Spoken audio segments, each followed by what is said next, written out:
But he does also admit after the war he doesn't have any real objective. But it was said like, these guys at this time, because this is, I think, the first time intelligence, wireless are also kind of like, having an input into the thought process of the admirals. But given this is a like very nascent technology, there's no radar to really even determine the position. A lot of these guys are just going to go with you just call it like the gut feeling and their personalities. An aggressive commander will always go for the hunt. A cautious commander might want to assess before they commit to any course of action.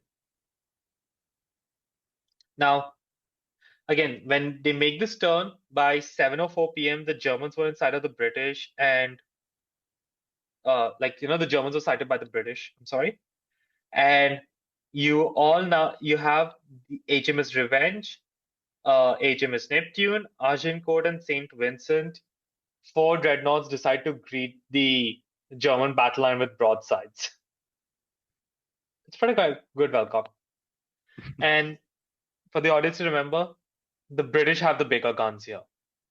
No German gun was over 12 inches in caliber, whereas the British capital ships, they were like pretty much 13 and 14-inch guns.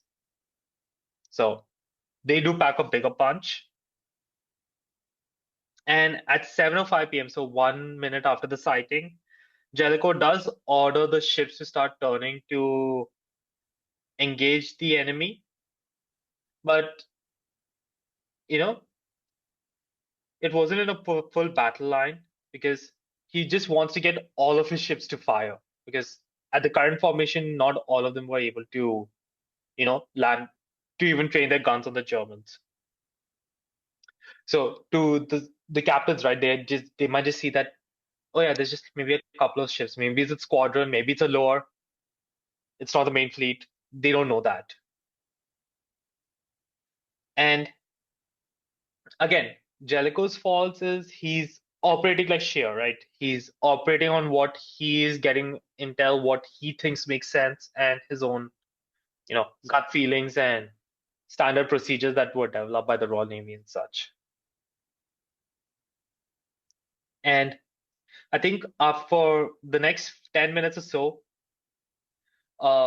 here is when Shear decided to break away for good, because the British guns were really putting a number onto the German high seas fleet, and they were not able to fire back for once effectively.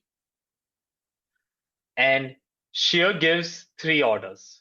I'm going to list them in the sequence. All the dreadnoughts were to turn away from the British battle line in a battle turn. Second, the battle cruisers, regardless of losses, have to charge straight at the British. And the third is a mass destroyer torpedo attack. What do you think was the most surprising order of the day? I'd like you guys to just tell me. Well, I think those battle cruisers are going to have an eventful time. They'll most likely very short. I was also like, you don't realize these guys have already taken a pretty brutal beating. Maybe give them a little bit of a breather. And the Germans hold the advantage going in closer, technically. They do.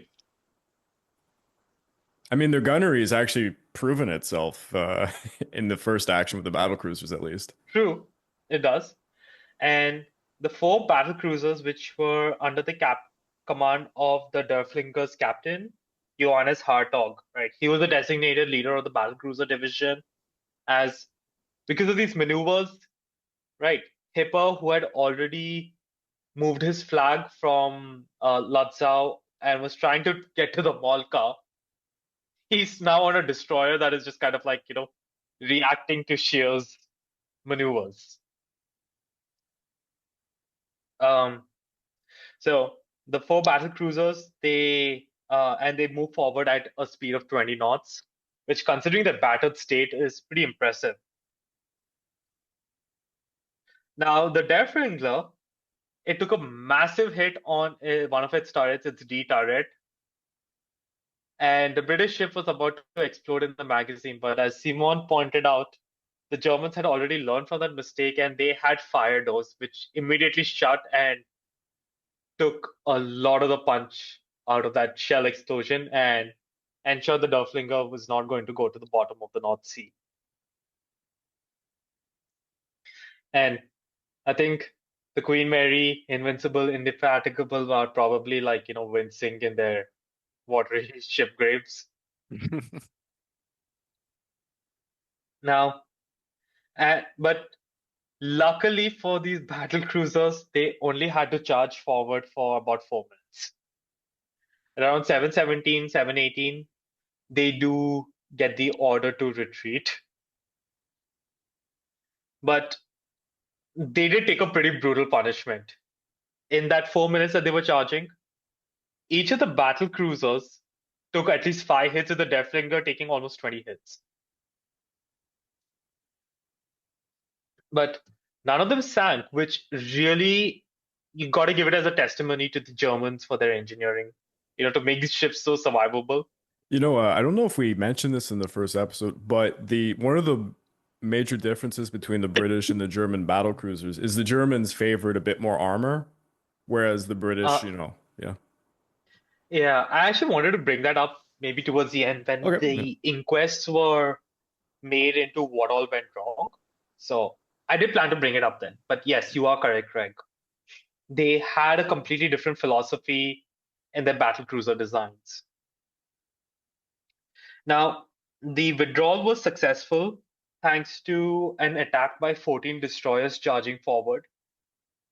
And each of these destroyers were moving forward at 30 knots, and these 40 destroyers each drop at least 2 torpedoes. So 31 torpedoes are now charging at Jellicoe's main battle line. And it's at this point, I'm going to take a bit of time to just explain, where one of the most criticism is levied at Jellicoe. First and foremost, anti-submarine weapons and torpedo weapons do not exist. So the idea is if you see a torpedo, the ships have to just turn either into the torpedo or away from it.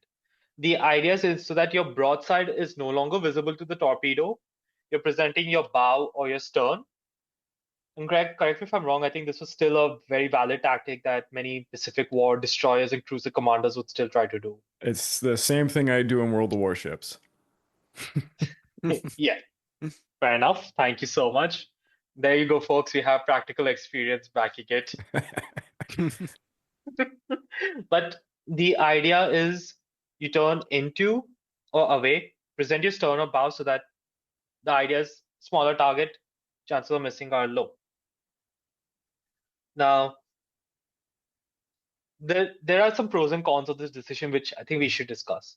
These torpedoes would have probably been launched and are going into the water at a speed of at least 35 to 40 knots, right? Because since they are going to be launched, they were launched at a range of just 10,000 yards or so, which was at that time more the extreme range for torpedoes. It's fair to assume they would have been closer to the maximum speed. And World War I torpedoes had a speed of 29 to 44 knots. If you turned into the torpedo while moving, the closing speed is going to be the speed of the torpedo plus your own speed. Now, it'll take time. You're reducing the amount of time for the events of happening of someone to spot the wakes of the torpedoes, assess it, relay that information to the captain and the navigators, let them make the decision and, correct the moment of the ship, because these ships don't turn like on a dime. And then also give a bit of time to pray that the torpedo doesn't hit you. But if you turn away, the net closing speed is the difference between your speed and the torpedo, because the torpedo has to play catch up. You're moving in the same direction. It gives you more time to prepare a dodge. And however, by turning away, which is the decision that Jellicoe made, he would lose contact with the retreating German high seas, the German fleet, high seas fleet. And he's been criticized that he's not pursuing aggressive enough. But you know, considering that if they were turning into the torpedoes, you're having a closing speed of maybe 55 to 60 knots. So, your rate of closure is like, 100 to 110 kilometers an hour. And you're making it easier for the effective range of those torpedoes to hit you because, like you Exactly. said, that at that range, it was pretty extreme. They were gonna be lucky if they got hits. But Yeah. if they would turn away, the effective closing speed of the torpedoes is now 15 to 20 knots. So it's about 27 to 37 kilometers an hour. Still, they're gonna catch up, but you have way more reaction time. Now, this turn, right? He gets a lot of criticism in the post-battle analysis, but it was the sanctioned, approved move of every navy when facing the torpedo threat is to turn away. Give yourself more time to, react.